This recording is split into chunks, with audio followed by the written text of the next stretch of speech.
Hi, Ryan. How you doing? What's going on? Not much. How you doing? How you been? Life's good. Good. It's good, man. This is awesome. I have the dogs locked up downstairs. It's fine. It's fine. Honestly, that's why I don't record at home. Like I love our two dogs, but I can't because they'll let you know like it might be nothing and they're gonna bark. I know, and I know, and I have them.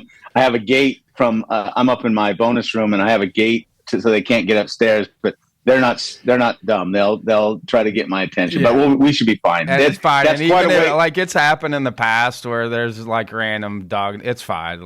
I've never had any complaints on it. It's fine. It's all good. So where is your office? What state? We're in Greensboro, North Carolina. Oh, you told me that before. Yeah, that's so right. We moved. Yeah, when I took the job and got out of coaching, then we moved. We didn't.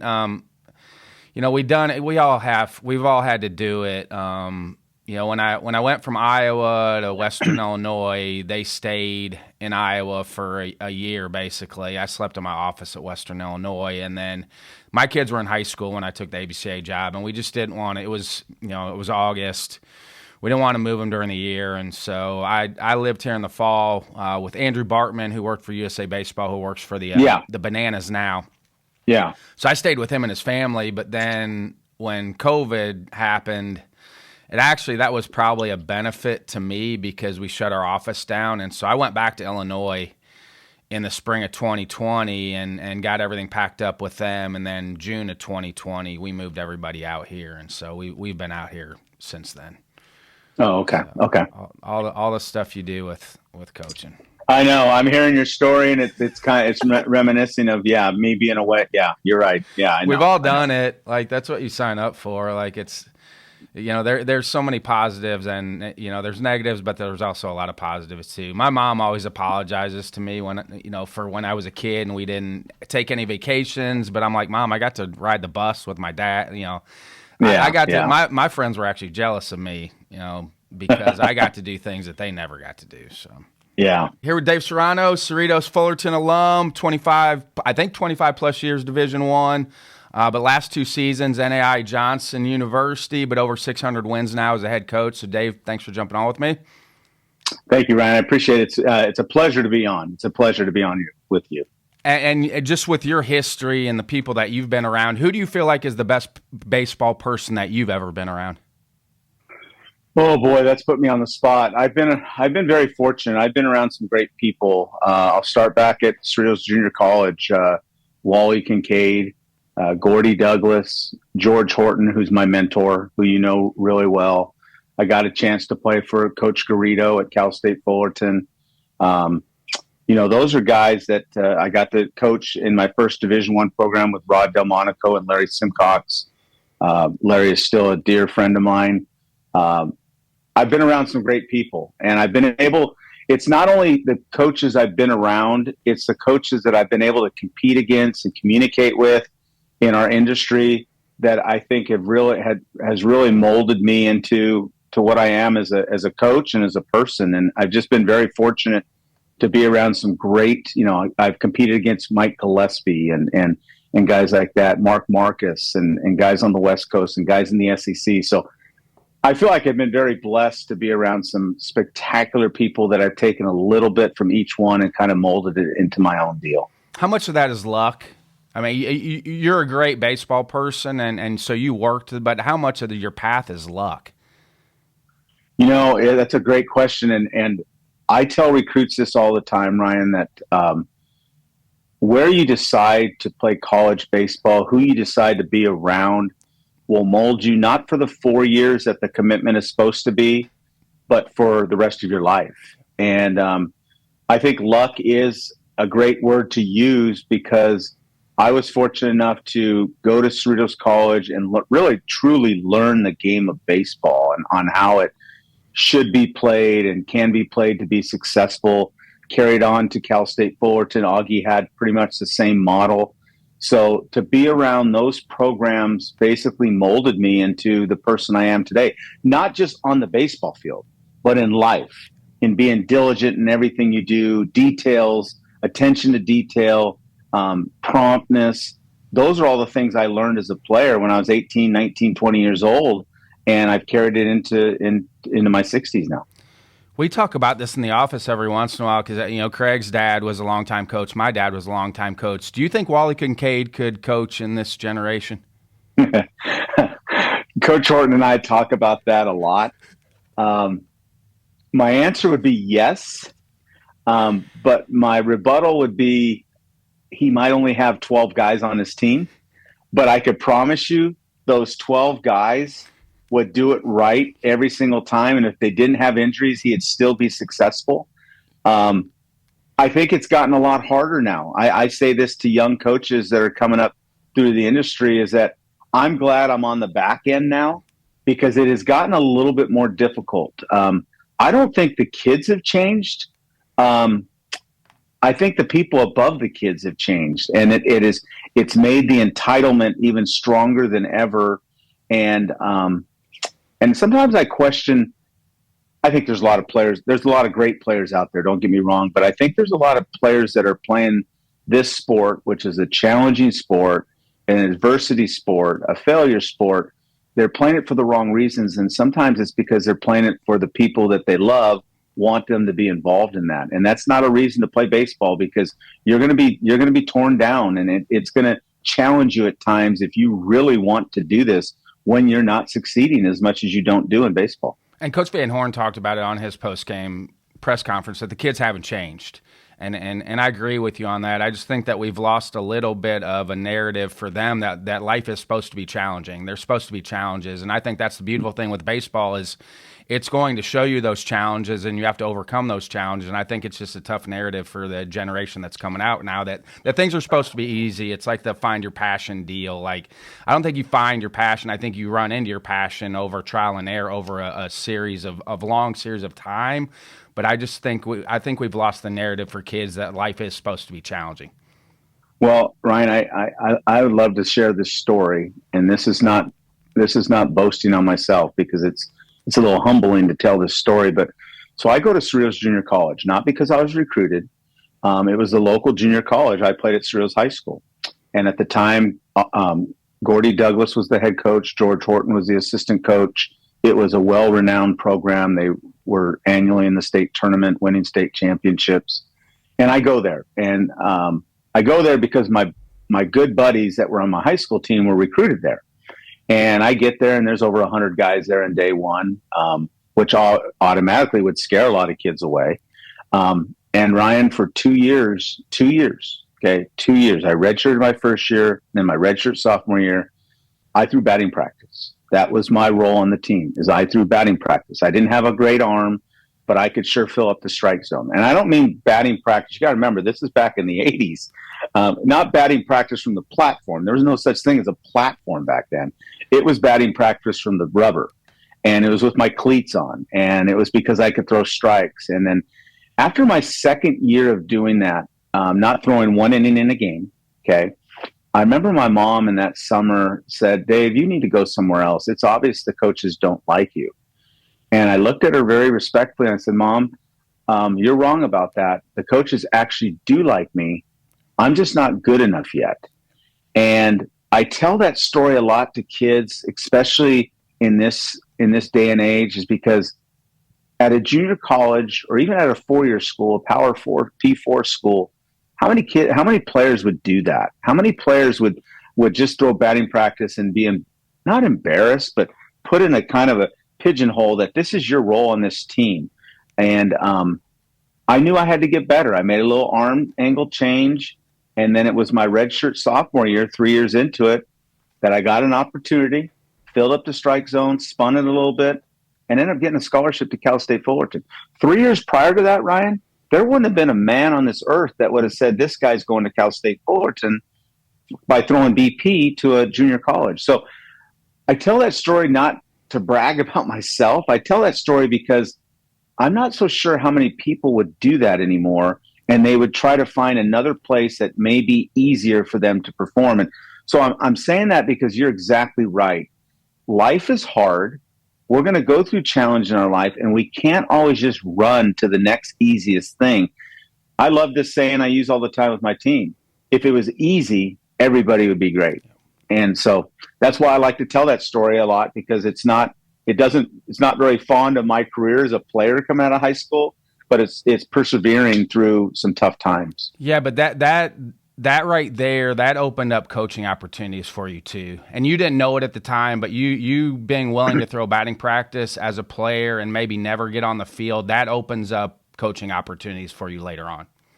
Well, and it did. What it did, it's taught me that you have to grind and you have to do the dirty things. And I remember as an assistant coach, and George Horton would say this today if he was on this show with us, is that one of the reasons why I became an assistant with him is because I wasn't afraid to get on the mower and mow the field. I wasn't afraid to drag the field. I wasn't afraid to change a sprinkler and all that kind of stuff. And that's the other thing that I think has changed nowadays is everybody wants the next best thing. And they don't want to be where their feet are. They don't want to put in the time and the grind. You know, assistant coaches sometimes, being an assistant coach is kind of it's a job that you're supposed to do everything and be able to handle everything. And it might not always be great pay, but you're kind of putting in your time to get that opportunity. And I think, again, kind of like players want to just things happen instantly, instant gratification. I think that's how it's kind of become in this coaching industry now, is that what are you going to do when no one's around to continue to put your stamp on something to be successful for the program? I got my first coaching job in the Cape because when I was a player in the Cape, I'm coming off an All-American season, but we only had two catchers, Giuseppe Chiaramonte from Fresno and then Jake Schaefer from Stanford. But they were two of our best hitters, so they would DH. So we had nobody to catch in the bullpen. And so we had 6 middle infielders, so I would play left field sometimes. But I told Mike Coots and Jeff Trundy, I said, hey, I will go catch pens if you need me to. I don't really want to. I said, but we have no bullpen catcher. So on my days that I did not play, I went and caught in the bullpen, catching like Kyle Peterson, heaviest shout out to Kyle, heaviest ball of all time. But that's why when an opening came up with Jeff Trundy at Falmouth, he called me because he remembered that I would catch bullpens. And by the way, I still caught pens when I was an assistant for him. Even though I wasn't a pitching guy, I would do the side work for our pitchers at Falmouth by catching because I liked doing it and it was a service thing. But I got jobs because of that, because you're willing to do something that other people won't do. Again, using my experience, that's a great story. Using my experience is, I tell assistant coaches this all the time, Ryan, that it isn't about the stats your players put up. It isn't about, winning is important. Don't get me wrong. Winning solves a lot of problems, but it's about work ethic. It's about relationships. It's about recruiting. That's what gets you the next job. It isn't about if you're in charge of the offense, what your team batting average is. If you're in charge of the pitching, what your ERA. That helps, but are you a worker? That's what head coaches want. Are you a worker? And are you going to do the extra thing? Are you going to be the last guy on the field when practice is over and not be the first guy to leave? And that's what head coaches are looking for now. And I like talking to guys like you because of the history of the things, because I think the newer generation of coaches needs to hear the history too. And I talk about Mike Gillespie a lot because I don't think Mike Gillespie got enough credit for the job that he did over the years. I totally agree. I was around that man a lot. I was fortunate enough that when I left UC Irvine in 2007, I left a group of guys that were like my family. And I say that kind of hypocritically because I left those guys behind after our 2007 trip to Omaha. But nobody was happier than me, kind of a twofold thing, that Mike Gillespie was following me. Now, the twofold is the fact that he was going to be competing with me, and I was just up the road at Cal State Fullerton. But I'll tell you what, the nicest man in the world, but also the toughest man in the world. He was tough on his guys. He instilled toughness. I said this when he passed away. This is how I always looked at him, because I competed against him as a player. Then I competed against him as a coach. Never got to be on his staff. Never got to be on one of his teams. But he was the John Wayne of college baseball in my mind. He was that presence of a man, and he was bigger than, he's a big man. And, his words, the way he spoke, I agree with you. I agree with you is that Mike Gillespie probably doesn't get enough credit for, let's look at USC. What he did there, and it's taken a while for that program to come back. after he's been gone for so many years. Well, and Fullerton also. And I think Fullerton's going to get there when you look at what they're doing. I think Fullerton's going to get there, but Fullerton, too, is taking a while to get back. Yeah, I agree. And I and my thing that from afar now, as I look at is, I think a program like Fullerton, the Long Beaches of the world, the mid majors, and I hate using that word because in baseball, I don't know if there is a mid major. Let's look and see what happened in the College World Series this year. It's with the way the landscape is with the transfer portal and NIL, it's going to take harder for those programs to get off the mat now because there's so many young men. And Ryan, I'll be honest with you. I mean, I like that the players are being funded now and making money and getting the bigger scholarships. But I'll be honest, it'd be hard for me to know that. I mean, I did this, and this is the thing people don't talk about. People talk about, well, players can go wherever they want. There's no loyalty.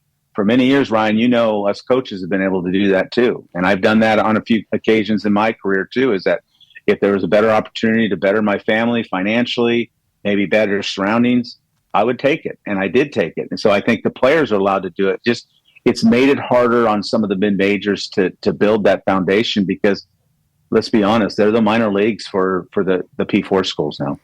But also the reverse of that, if you look at the big leagues, but also now they came out with like the top 10 college schools that spent the most amount of NIL money. I think 4 of them didn't even make the regionals. So like you still have to get players to buy into winning. And I think the mid-majors out there, you look at Murray State, the ones that have been able to kind of keep their players around and then add some nice pieces in too, which Murray did a good job of adding some nice pieces in. I think there's still a way for them. It may not happen all the time, but it's not a guarantee if you spend the most amount of money that you're going to be there at the end either.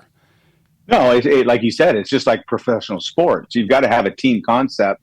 You've got to have, the team is the most important. And if there's a sour grape in the group, it could ruin it for a lot of people. And I was really excited to see the field of the College World Series this year. I have a lot of respect for Coastal Carolina, and I told Gary Gilmore a few years ago when I competed against him and I saw Coastal for the first time out there, I said, Gary, this is the Cal State Fullerton on the East Coast. And kind of that's what they have kind of taken over.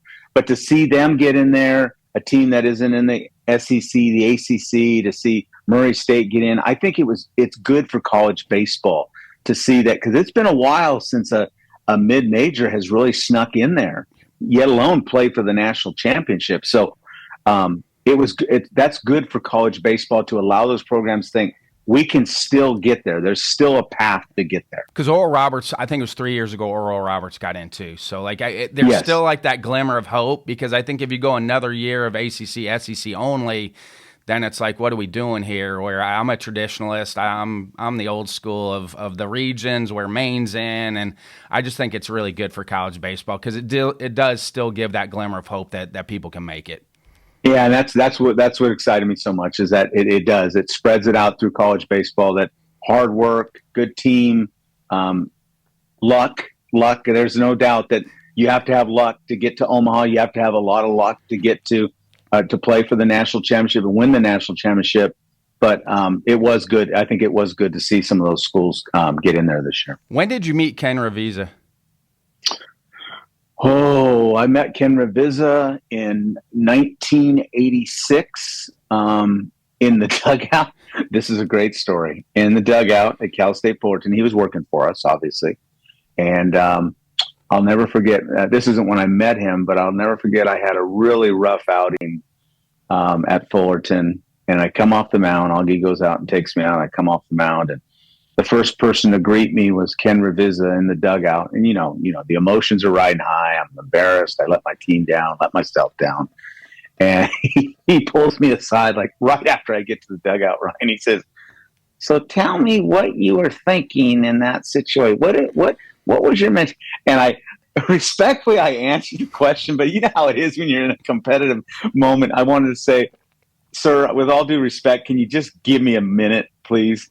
But Ken became a really good friend of mine, a really good friend of ours, very unique man. But boy, that guy, he was sharp. I miss him to the day. A lot of people miss him to the day. And I think, there's a lot of mental coaches out there now.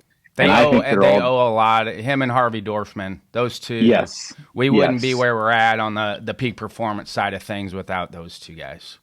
I totally agree with you. I totally agree with you. And Ken had a way, again, speaking for Coach Horton, Ken Ravizza had a lot to do of the 2004 national championship. What a lot of people don't realize, that was a really good team. We as coaches love this team. We love the makeup.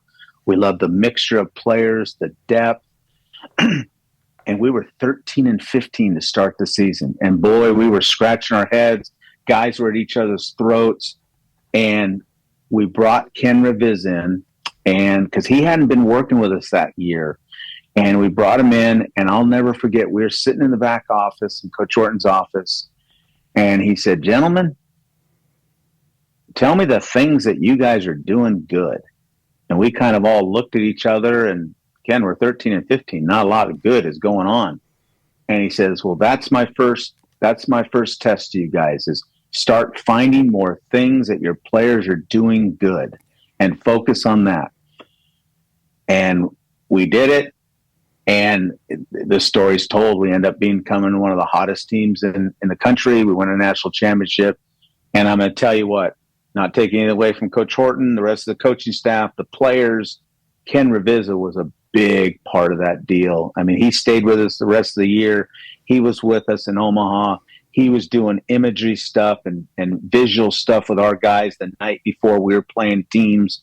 I'll never forget, I think it was J.P. Howell was on the mound for Texas, and he was having guys visualize getting the ball, hitting a base hit through the 5-6 hole, the runner on second base.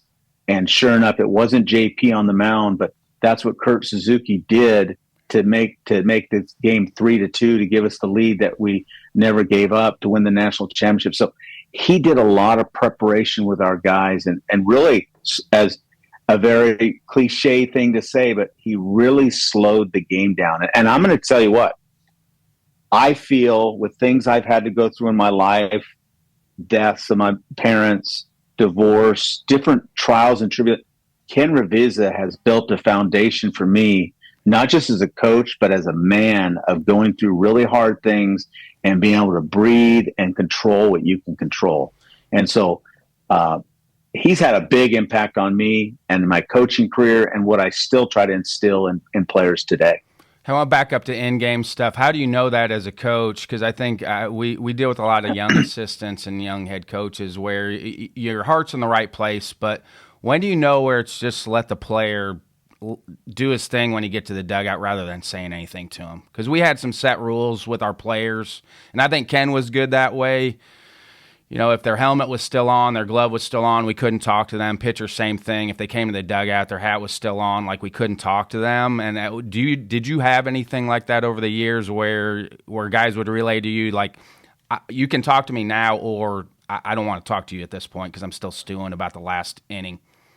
I've kind of changed a little bit. I've learned a little bit that if it's an effort deal, I'm going to have a meeting with them right away, okay? If it's a physical deal, there's kind of a 24-hour rule for me, especially with pitchers, because I've always felt that you bring a pitcher out of an outing, it's not the right time for you or him to have a good, concrete conversation. There's going to be emotions flying. The wrong thing might be said. And I think it's better to let you sleep on it, let him sleep on it, and you come back the next day and review what you saw, what he felt, and all that. So I've kind of changed with that. And I'm going to tell you what, I've kind of evolved a little bit. You know, I grew up in the family of George Horton and Augie Greedo, where there was long talks prior to games, long talks after games. We're in a generation now where the attention span is about a 10-second clip on TikTok or something. And I'm well aware, no matter how good the information is I can give to a team after a game, they don't want to hear it. They want to get to their loved ones that are in the stands. They want to get to their phones. And so I keep it very short, information for the next day, and then I'll review either the next day prior to the game or review after the whole weekend of going over all the things that we did good and all the things that we need to improve on as a team. So I've changed in that way. I've changed because I've tried to evolve. And I'll tell you what, Ryan, I think one of the things where I really grew as a coach was the year that I took kind of a gap year in 2019. Yeah, 19. Had left West Virginia, took a year off of baseball, worked for Baseball America, and got to travel the country and see some of the best series and write reports and give commentary on it. And I loved it. But the best part about that is I got to watch coaches for the first time. I got to watch coaches on how they ran their program. I didn't get to do that as a coach because I was competing against them. So I got to see how coaches interacted during games. I got to see how they interacted with their teams after the games. So I learned from that. I learned from that of seeing how there's different ways to skin the cat than what I was taught. And I've kind of taken that and run with it. What was the itch for you to get back in and coach at Johnson? Well, when I got back into it is when I went to Northridge, when I went to Cal State Northridge. And, I'll never forget a very good friend of mine, Jason Gill, who is now at Cal Poly San Luis Obispo. I had reached out to him, and, I was in the Big West for years. I was at Fullerton and Irvine, and we all know that Northridge wasn't at the top of the heat every year. It was the middle of the pack to the bottom of the pack. And so they reached out to me, and I remember calling Jason Gill, and I said, hey, Gilly, I said, Northridge reached out to me. I said, I don't know if I'm going to do that. And he said, Dave, he said, let me tell you something. He was the head coach at Loyola Marymount at the time. He said, I wake up every morning and I'm one of 300 men in the country that can say that they're a head coach at a Division I program. So who are you to think that you're above Northridge because you've been at Fullerton and Irvine and Tennessee? And that hit me right between the eyes. It did. And I went there for 3 years. I knew the longevity of it wasn't going to be long because I really wanted to get back to Knoxville. And this is my home. But I'll tell you what, I feel like we did some really good things in those 3 years. We really elevated that place. And it was and the thing it did the most for me, Ryan, is that I think I lost my identity as a coach when I went to the University of Tennessee. And I've shared this on many, many different forums. I had reached my big leagues. That was my dream place. I had been at nothing but grind places, Cal State Fullerton. And people say, well, they've won. Well, you have to work very hard at Cal State Fullerton. You have to work very hard at UC Irvine.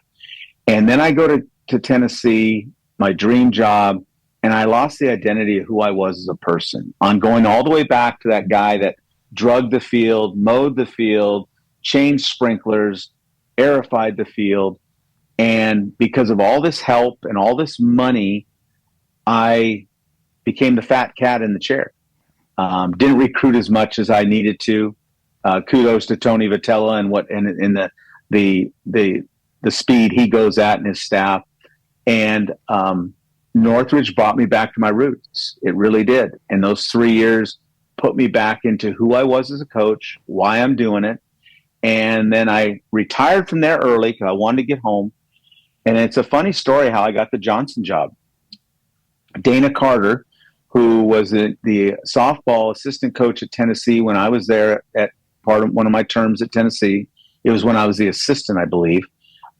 She called me. She's the associate AD and the softball coach at Johnson. And she said, Coach, we just let go of our coach, and we know you know a lot of people. We're looking for a young guy that can build a program. I said, okay, Dana, I'll think through that. I'll give you a call back. I'll go through some names. I hung up the phone. Johnson University is in Knoxville. I live in Knoxville. I called her back 2 minutes later. I said, hey, Dana, let me ask you a question. You emphasized young coach to build a program. What about an older coach that can build a program?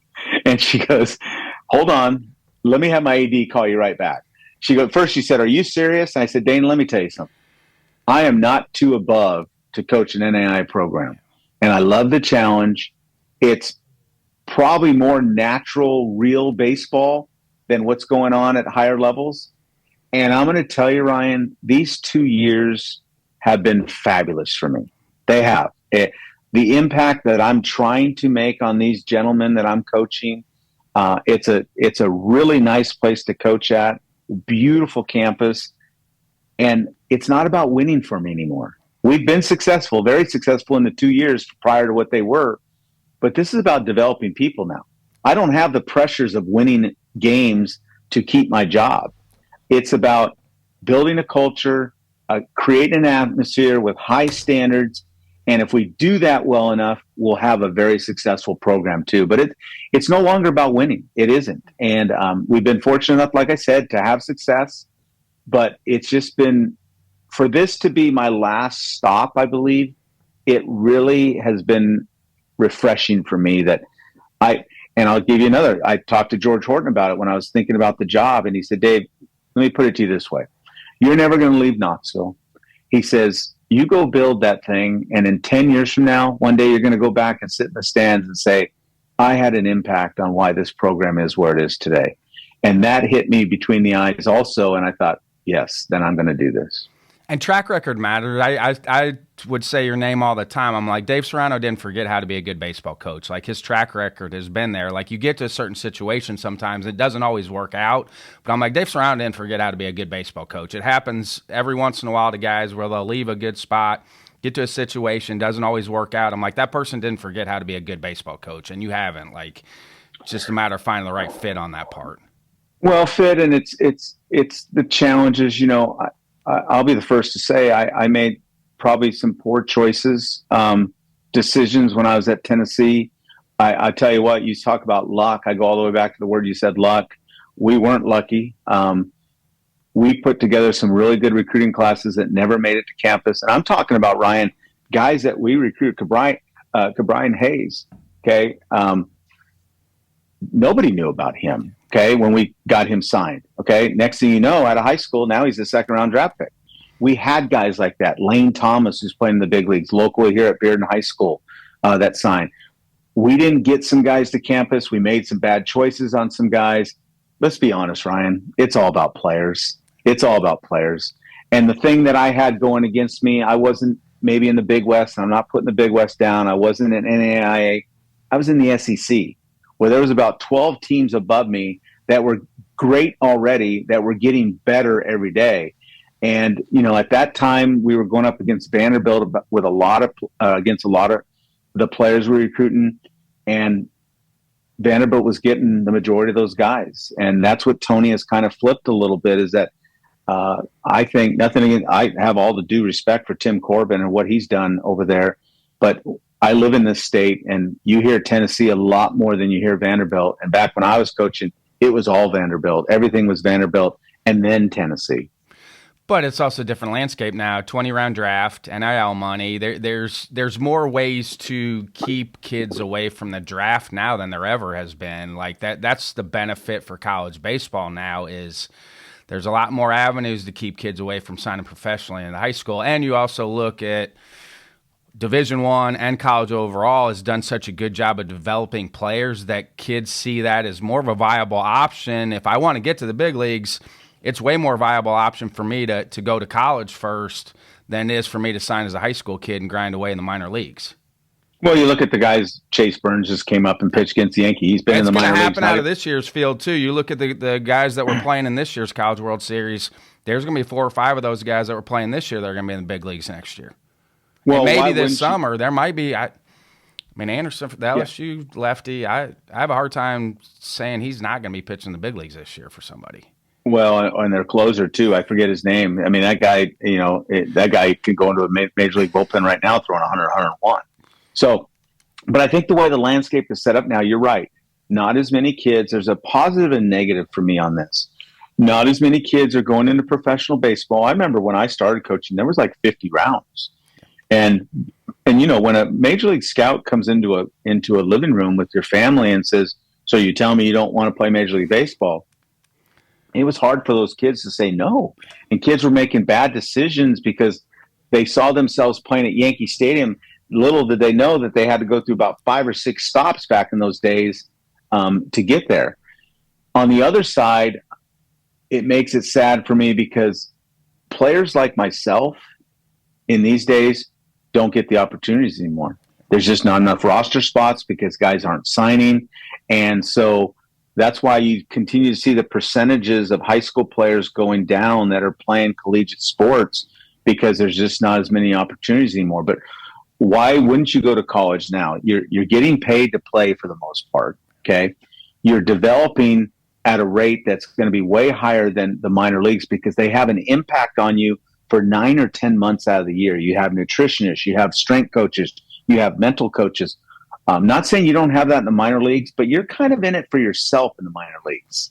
And you're developing on your own speed. You have coaches and all that, but they're not as around you as much as they are, as the coaches and the support staff are in college. And that's why you're seeing these young men go straight from a college campus, touch minor league fields a little bit, but they're in the big leagues very quickly. So it's going to be a better route for people to go, and you're getting your education too along the way.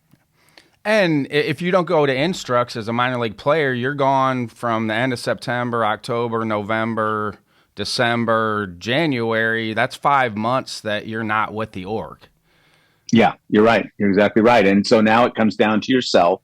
I know many of these guys hire private people, but it's just being in the culture of a team, working with a team, developing as a team. I think it's a lot easier to do that. And by the way, one of the best stories that I tried to shine a light on is LSU Shreveport. How good was Shreveport? I mean, you were down in that. You were down with them. I mean, shout out to Shreveport. I'm going to get Brett on at some point. It's still the best story. We had two teams. We had Shreveport, and then we had SUNY Niagara, who's a Division III junior college team. Both went into the postseason undefeated, which I don't think has ever happened in the modern times, where we had two different college teams at different levels. Both went into the postseason undefeated. You know, I told him when we played them, they were at the time 51-0, and we were in the middle of a rain delay. And I said, Coach, I said, what you're doing is amazing. He said, oh, thanks, Coach. He said, thanks, Dave. I appreciate it. He says, our schedule is good. It's not great. I said, no, stop. I said, stop. I said, you have gotten your team ready to play 51 straight times. And in today's day and age, if there's a distraction, you don't know the mentality of when you're playing. And I said, so you did tell me that there wasn't a bad hop in the ninth inning of you lost the game. There wasn't a pitcher who wasn't ready to pitch that you brought in late in the game. Whatever. A guy hits a little dinker over the second baseman's head, a Texas leaguer. I said, it's amazing. And then they go on to win 59-0 and win the national championship. The only time I've ever heard of something like this in all my career was, I might not get the years right, in 1967, and I wasn't playing, for you people that are listening, I wasn't playing then. Wally Kincaid had a team that went 40-0, okay? The next year they started and went 20. That was all the amount of games they had on their schedule. The next year they started and went 20-0. And I've always bragged about that because I coached there and I played there at Cerritos College. This program once went 60-0. That was in 1967, okay? And I'm not downplaying the talent. And I think Howard Community College out of Texas, I think, was the only other one. They didn't finish the year undefeated, but I think they had 50-plus wins with no losses. Just an amazing feat. They were from the other side of the field, and no disrespect, 59-0 is amazing. They were just a good baseball team. They had now they did have a lot of older guys, but that doesn't matter sometimes. They took care of the baseball extremely well. They had good athletes on the field. They had plenty good enough pitching, but they just played with an aura. I mean, it wasn't like you looked across the field and thought, "Oh, wow, that team's 59-0." It's just, obviously they didn't know how to lose. Obviously, they had never tasted that all year long. They were a very solid team that I was glad to say that I got to compete against them on the baseball field because, like I said, I don't know if we'll ever see something like that again in my lifetime. And now with you being able to kind of get back to more of a developmental coach, what did you switch? I mean, there's obviously that pressure at a higher level to win, so some of that stuff gets pushed aside because it's more about results. Where did you kind of get back to from the development standpoint with Johnson? Well, to be honest with you, it's what I grew up around. I mean, when we were at those years, those glory days at Cal State Fullerton to the late 90s and the early 2000s, where we were doing a lot of winning with George Horton as at the head coach, what a lot of people don't understand is that's a very proud program, 4 national championships, but we're also in the neighborhood of USC, UCLA, the recruiting boundaries of Arizona, Arizona State, Stanford, Cal. At the time when Rich Hill was there and Eric Valenzuela and Jay Johnson were the assistant at San Diego, they were killing it recruiting-wise. We were never, ever somebody's first choice. And there was I think the only thing that I think I figured out, and it was very hard to explain to Coach Horton, he hated losing to anybody. And when he saw a young man committed to Stanford or USC or Arizona State, why didn't we get him? And it's hard to recruit against those guys when they have a lot more to offer in regards to campus life and all that, prestige, than Fullerton. And but here's what we did do. We got the right guys. And what I mean by the right guys, again, going back to those 50-round drafts, were the guys that developed to be great Titans, the guys that were coming to Fullerton for the right reasons, and the guys that were coming to school. So when the summertime came and maybe we didn't have 10 guys drafted where Arizona State and Stanford and USC all did, we didn't have anything to sweat. Those guys were coming to school. The thing on the other side is, in their junior year, we had 10 to 15 guys that were being drafted. So it's always been about development in the programs I've been in. So it's carried over to Johnson. And one of the things I share with the young men that I recruit to Johnson is, I'm not putting down NAIA baseball because I've been very pleased with the level of baseball. It's great. It's good. Yeah, it's good. But I'm going to coach like a Division I coach. You're going to be developed like this is a Division I program. The other thing that I'm doing here that I think has really helped us, and I'm proud to say it has happened, is that I'm bringing young men in here. I want every guy that I'm recruiting to be wanting to go to a Division I school. I don't want someone to say, "Oh, I'm an NAIA player." No, I want you to be shooting for the stars. If they come in here, do the right things on campus academically, develop as a player and a person, and put up numbers, I'm moving guys up to higher levels. And I've already been successful doing that. Again, I want to be successful for the program, but it isn't about winning. It's about helping people. So I've been fortunate enough to get 3 or 4 guys in my 2 years to a Division II or Division I level now. And that makes me very proud that system is working. I'm not fighting the system. I'm working with the system. And with my contacts I have around the country, I want to push guys out when they're capable of playing at the next level. It used to be the thing, East Coast, West Coast style baseball. Do you see as much? I don't see as much difference now as far as the style of baseball between West Coast style of baseball, because I do see a lot of West Coast teams now. I don't see as much difference. Do you feel the same way? I'm going to be careful when I answer this question. Right, I'm not trying to get you. No, it's fine. There is a difference, I believe. Physicality, just high potential. I see in the East and the South. The West is more of your groomed baseball player. I think that's why. I think one of the things why you could say that, Ryan, about the different or not as much as a difference. If you look at these rosters now, there's a sprinkle of California guys on all these teams. Jay has a lot at LSU. Hey, I know Curriel, by the way, isn't physical. He's just the best baseball player on the field. Absolutely. He's the best baseball player on the field. He's not as physical. When you get up down by those dugouts and see him comparatively to some of the other guys on the field, he's not as physical, but he's just the best baseball player on the field. And that's what I think the West Coast breeds is they're not going to always be the most physical guy, but they're going to be wouldn't you agree? That's a great comment. We had a guy at Fullerton named David Bacani that was 5'8", but he played like he was 6'2".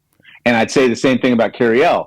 He's not real big and physical, but he plays like he's 6'2", 200. And that's what being a baseball player and maximizing your ability. And I think you see a little bit more of that coming out on the West Coast because they played more year round. And I'm going to say this, and I don't want to. I still say this is that some of the greatest coaches that have come out of college baseball are on the West Coast that may not get the credit because they didn't have the facilities or the finances that other coaches have around the country. And that's not to offend anyone. I was a West Coast guy that didn't succeed at Tennessee. Okay. But I really feel, going back to your Mike Gillespie's of the world, John Savage's of the world, George Horton's of the world, those guys did more with less. Larry Lee of the world, those guys have always done more with less. And you just wonder sometimes, if you reversed it and you put some SEC coaches in the Big West and you put some Big West coaches in the SEC, what would that look like? You know what I mean? Because what a lot of times coaches don't understand is being a head coach on the West Coast isn't just being a head coach. It's being sometimes the strength coach. It's being the groundskeeper. It's being the director of ops, because we don't have the resources to have that help around us all the time. And there are also examples, too, at the other levels, like Hope International's won a national championship. Northwest Nazarene Division II, which I knew nothing about. They're out of Idaho.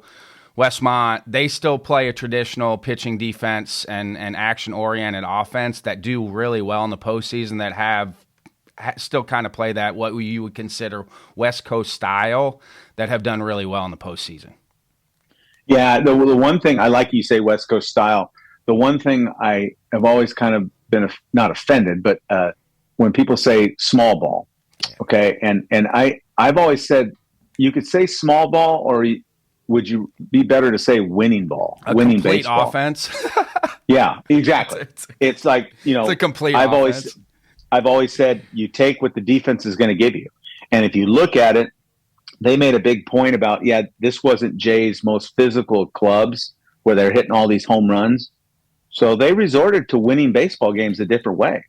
They put down drags and they safety squeezed when they had to and all that. And it's being efficient with what you have and what the defense is giving you. And that's what Coastal's always been able to do too. And you brought up Coastal, and you go watch the way they go about their business. Their batting practice is just another training segment, basically. When you go watch Coastal, they come around our area a lot, so I get a chance to go watch them. When you watch Coastal go about their business, like they do it the way that you should do it. Well, it's funny. I'm going to tell you a quick story. I had George Horton and I check in with each other once or twice a week, and we had a long conversation, and we were talking about the World Series, and he brought up the hit by pitches, because obviously we're known for that on the West Coast. And he said, Dave, I'm going to throw some numbers at you. He said, Coastal was hit 178 times this year. He said, I went back to some of our glory days at Fullerton, 04, 99, 2001, 2003. In each year, Coastal was out, and we took a lot of pride in that we got a lot of bases by getting hit. The rules were different back then, though, Ryan. We didn't have video where you could see, did you hit the ball or did the ball hit you? They outdid us by over 100 times. That is amazing. And it just goes to show this game is tough. This game is hard. Offense is hard. To have 178 extra runners by guys sacrificing their bodies, getting hit by pitches, getting up on the plate, there's no reason why they didn't have success offensively. It's that grit, and it does drive me crazy. We have never asked a guy to take a ball in the head or to, but I hate when guys jump out of the way, because like I said, hitting is hard.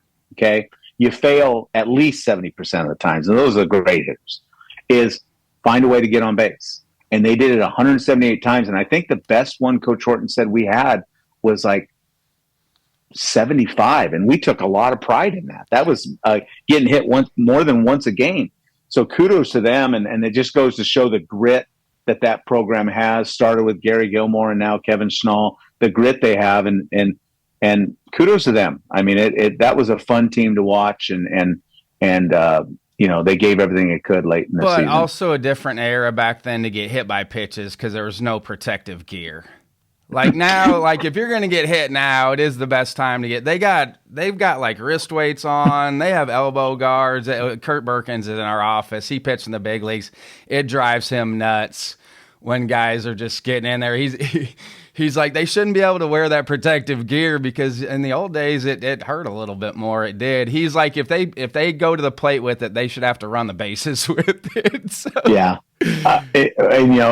I'm aging myself by saying this. You may remember this.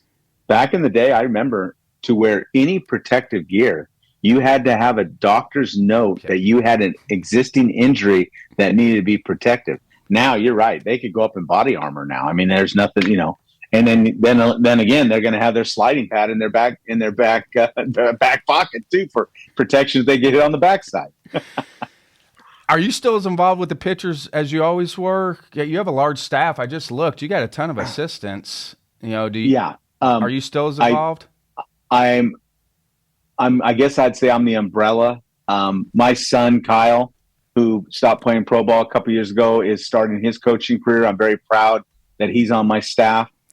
He's doing a great job. He's actually out in the Cape with Kelly Nicholson right now in Orleans. So he's handling the day to day. And I've kind of,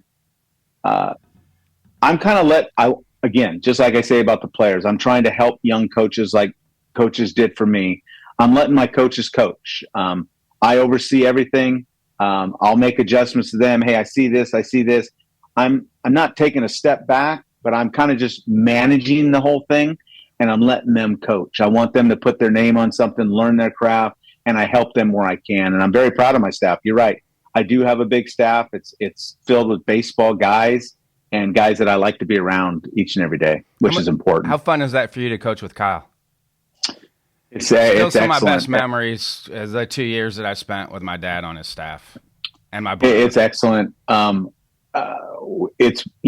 He said something that made me a little emotional, to be honest with you, when he said it to me. That he said he had many choices out of high school. He was a well-renowned guy coming out of high school, and he said to me, I went to Tennessee because I wanted to win with you.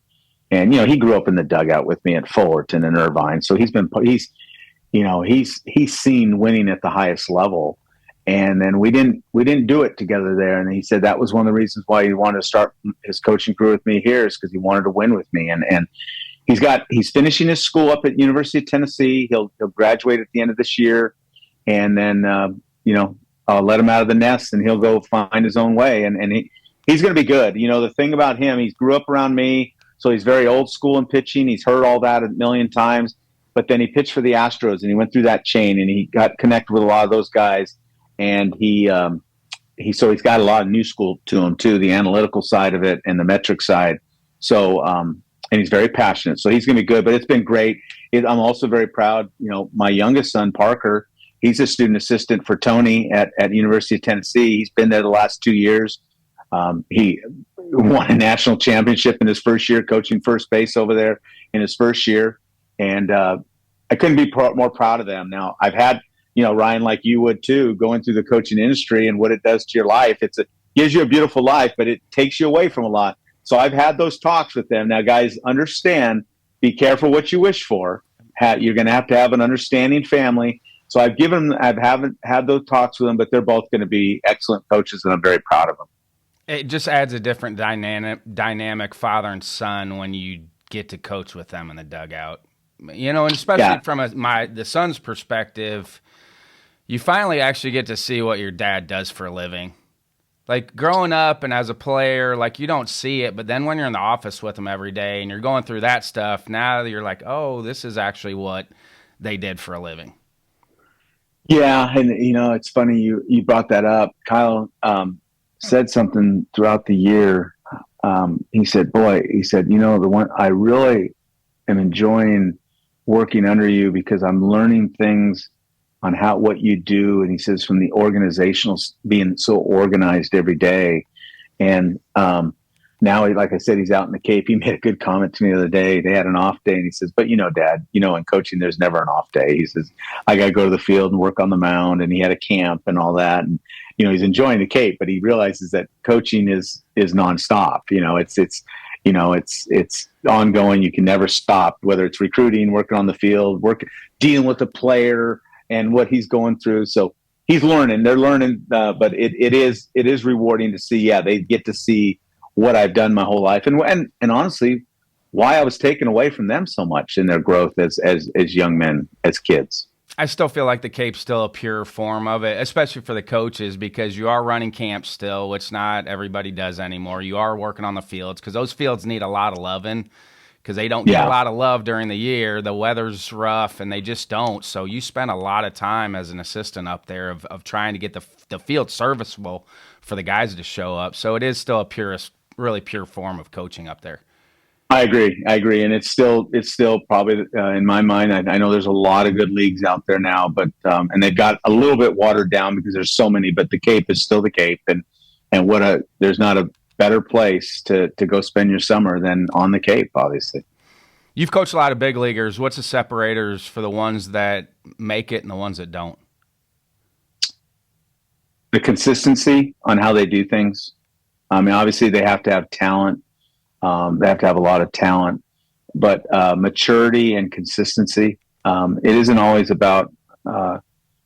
I've seen many guys that you would have never guessed would get there that got there, and I've had many guys that you thought were slam dunks to get there that didn't get there. You could kind of see it in their daily habits when you're around them each day on how you do anything is how you do everything, and but to me, it's the consistency. And, let's be honest, it's like what we talked about in coaching and in this industry. It's a lot of luck being in the right organization. I was fortunate. My latest one is Denzel Clark, who's been all over social media, all over the media. He's with an organization that through the metrics and all that defense is big, obviously. And, he hasn't hit a lot for them. I got to run into Mark Kotze when I was out in California a couple weeks ago. And I said, will his defense keep him up for a long time? And I'm not going to, and he says, that's one of the reasons why he's up here. And, he's been on SportsCenter top 10, 3 out of the number one catch 3 times in the last 2 weeks. But there's a young man that did it at that level every day in college too. And, he was a guy that was a potential guy that you thought, boy, once this guy continues to mature, he has a chance to be. But, I said to many scouts when he was coming through Northridge with me, I used the term Devon White. And if you remember Devon White, who probably was a little bit more offensive, but just big, tall, and athletic and just go get the baseball. And that's what Denzel is. But it's like I said, it's the consistency of day in and day out, what they do in everything, not just on the baseball field, but in everything, and the maturity of them as people. All right. We always talk about fail forward moments. Do you have one? I know Tennessee's probably one, but do you have another fail forward moment, something you thought was going to set you back, but looking back now, it helped you move forward? Oh, Tennessee's the one that I'll say this. I don't know if this is what you're looking for. Throughout my whole career, once, I was the assistant coach at Tennessee in 95, 96. We had 2 wonderful years. In 95, we went to the World Series for the first time in many years. That was my first year there. I was fortunate enough to get on the ship around 2 special players, Todd Helton and R.A. Dickey. And then once I left there to go back home to work with George at Cal State Fullerton, I left Knoxville physically. I never left Knoxville emotionally. My heart was in Knoxville. I love this community. And, but if I had to do it, and so where I'm going with this is every decision I made in my career was to set myself up to maybe one day be the head coach at the University of Tennessee if that ever came open. And that was probably my decision to leave UC Irvine in 2007 after that World Series run to go back to Cal State Fullerton. Is because I felt if one day Tennessee opened, they would probably be more attracted to the Fullerton coach than they were the UC Irvine coach. UC Irvine is the one place that I wish if I could turn the clock back now. My life has turned out the way my career's gone. I wouldn't trade it for the world, but UC Irvine is a place that I don't know if I would have ever left knowing what I know now. I had a home a mile from my office up on the hill in Irvine. That part of Southern California is just gorgeous. It's an island on it by itself. And I was putting my stamp on that program like no one ever had before. We had gone to the World Series for the first time in program history. And I walked away from it. And I walked away from some special people. It did put me to where I'm at today, but that would be my second one is Irvine. That's the one that always sticks in my mind is what if because we had a team to win the national championship the next year. They came close. They got beat by LSU late in the Super Regional. They got left on the field in Game 3, I believe, with another LSU comeback in the old Alex box. But who's to say if the same, nothing against Coach Gillespie, but that was a special group of guys that we left behind. So that would be the one I'd say besides Tennessee. But Tennessee is still the one that, and it's not about me. I say this all the time, Ryan, that where I'm at in life right now, I have a ton of respect for these coaches on the work ethic they have to do, the time they have to put in. I see Tony Vitello everywhere, recruiting and all that.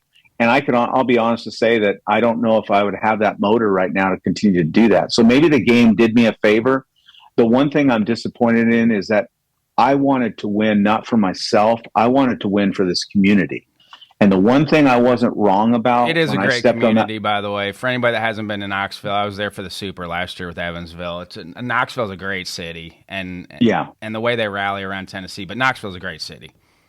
Well, at the time, and when I stepped on that podium in 2011 for my press conference, I said, I want to blow this place up by the success of this baseball program.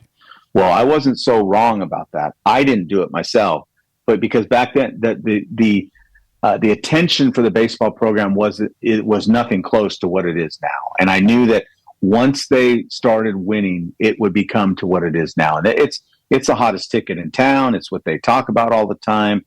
So it makes me proud to know that it got to that level. I just wasn't the one that was fortunate enough to do that. But Dave, the reverse of that is if you're still at Irvine and you never do that, it's going to be the what if I never took it. It's the reverse of that is I think you have to do that to get to the next stop. Like life usually works out the way it's supposed to, whether you know it or not at the time. And that's why I was asked that question, because I think you look up and sometimes the universe gives you things that you never even would have thought would have happened, where you just trust it. But the reverse of that is if you're still at Irvine right now, it's probably always back in your mind, like maybe I should have went to Tennessee at some point. I'll say this, I'll close with this, is that here's the thing that for me, I can sit back and know that I made the right decision, is that I'm not so sure that my boys would be prospering in Southern California. My oldest son, Kyle, is married to a young lady that he met at University of Tennessee. He has a beautiful daughter. They own a home out here. If they were living in Southern California, I don't know if that's the case. Parker, my youngest, is prospering. He's on a Division I staff as a student assistant. I don't know if that's happening out in Southern California. So my kids benefited out of this. And at the end of the day, as a father, I'm a father first. I won in that game, in my opinion. What are some final thoughts before I let you go? Well, first of all, let me thank you and the ABCA with what you guys do and what you've continued to do for college baseball. For you coaches out there, be where your feet are, make it about the players, love on them, but then also discipline them when they need to be. Just remember that at the end of the day, I've said it many a times, for many of you probably have to be successful and win because it's about your livelihood and your family. But try not to make it about that. Try make it about developing people, because at the end of the day, if you heard anything about my story, my coaches, I was raised by two wonderful parents that unfortunately aren't on this earth anymore. But when I look back, it's my coaches from the ages of 18 to 22 years old that formed my life to what it is today in the most important days of my life. And I think that's the thing that we don't look at as coaches, is that we are mentors to people growing up and sometimes making bad decisions. And that's how you grow. That's how you learn. And I welcome guys making poor decisions at times. I don't want a perfect team because they're not growing that way. And for the players that listen to this, it's a tough sport. The only thing you control is your attitude and your effort. And I know that's a cliche, but it's the truth. And, baseball is a beautiful sport because it kind of defines life. It really does. It's as close to life. The way the sport is, how it handles things is as close to life as anything. And I want to thank anyone out there that has had an impact on me in my career. And baseball has made my life pretty complete to this point. And I'm very thankful for it. And that's why I feel like I'm trying to give back now to the sport that has done so much for me. Thanks for your time, Dave. Appreciate it, man. Thank you. Thank you. Thanks.